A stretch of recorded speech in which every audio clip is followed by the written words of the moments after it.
Hi, it's Darren here. Welcome to the second video. This is step 2 of my contrarian supply and demand strategy.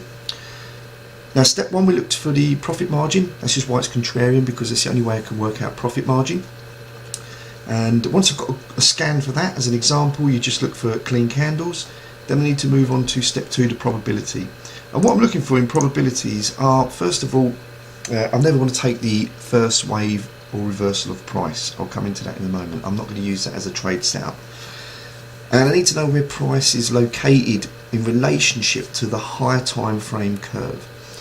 So this is where your technical analysis skills are really required, and you need to kind of understand this sort of stuff. And if you want further information to look at proper supply and demand levels and get a feel for this, check out Sam Seiden at FX Street and .com, that is, and watch some of his supply and demand videos.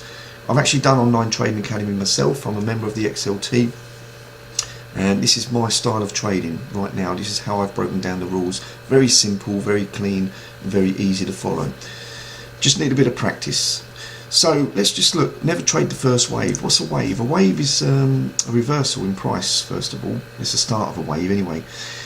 Price is moving down here in waves, and then all of a sudden, bang, we move up. Now, you could say this is the first wave. Pull back, second wave, which took out supply here.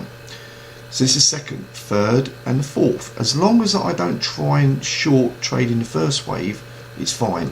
This wave, I could have tried to short this market here, on this wave, and then on this, providing there's profit margin. Again, there's a lot of, it's a 3-step process, but there's a lot goes into this, just to clarify a quality trade setup.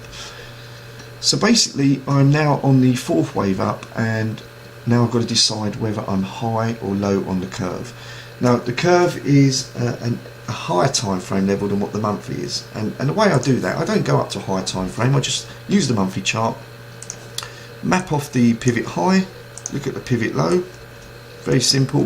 Where am I in relationship to that? Am I above the 50% mark or below it? If you're above the 50%, you only look for shorts. So this area, this second wave, if this point here was above the 50%, which I believe it is, it was a valid trade to look to come down to here. Okay. If it's below the 50%, then you want to be looking for longs. And that's it in a nutshell. If I use another chart here as an example, let's use the weekly. Here's a week. No, we won't use the weekly on this one because that's a different setup there. Let's use the euro dollar. Look at the monthly chart. Profit margins, look, clean candles on the daily, the weekly, the monthly. There's trades all over the place here, but I need to start at the top here. I want to just have a look if it's a high probable trade. So first of all, wave 1, 2, third wave down into demand with profit margin, all ticks in the box. Not only that, on this particular, I can look at this and say we've got some kind of spring happening here. You know, you could do this, it could be happening, you know, possible coiled spring. You can see a pattern happening there developing. So the chances are that this could reach and come all the way back up there, just looking at that structure. Okay, that's why I've got a target area up here. But what I need to know is high or low on the curve. Pivot high, where's the nearest pivot low? Down here. Down here. Right down here. So therefore, am I high or low on the curve? If we draw them trend lines in, I'm moving in the lower 50%. If we look at where I am here, I'm in the lower 50%. I can only look for longs.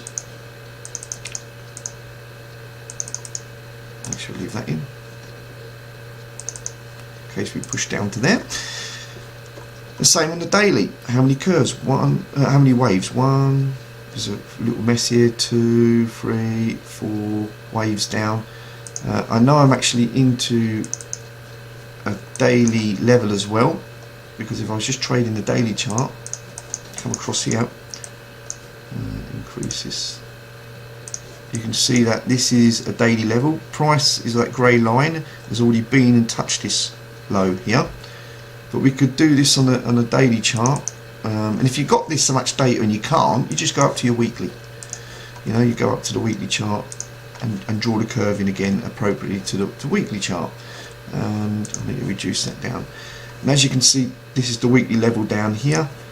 I've got a swing high up here on the weekly. I've got a level right here, but we're actually into a weekly level, so therefore I'm extremely low on the curve. If I'm using that daily to trade, only the daily, and I'm into a weekly demand level, then I'm absolutely low on the curve. This is a high probable trade up to here on the daily. So there's a couple of examples there of how I'm using the wave and the curve to determine to move on to step 3, to now find entry and the entry criteria for a very low risk, high reward trade. That's it, guys. I hope it makes sense. Please subscribe. Don't forget to comment. Give me a thumbs up as well. The more subscribers the better, and I shall keep making these videos, and I shall bring out the 3rd video shortly.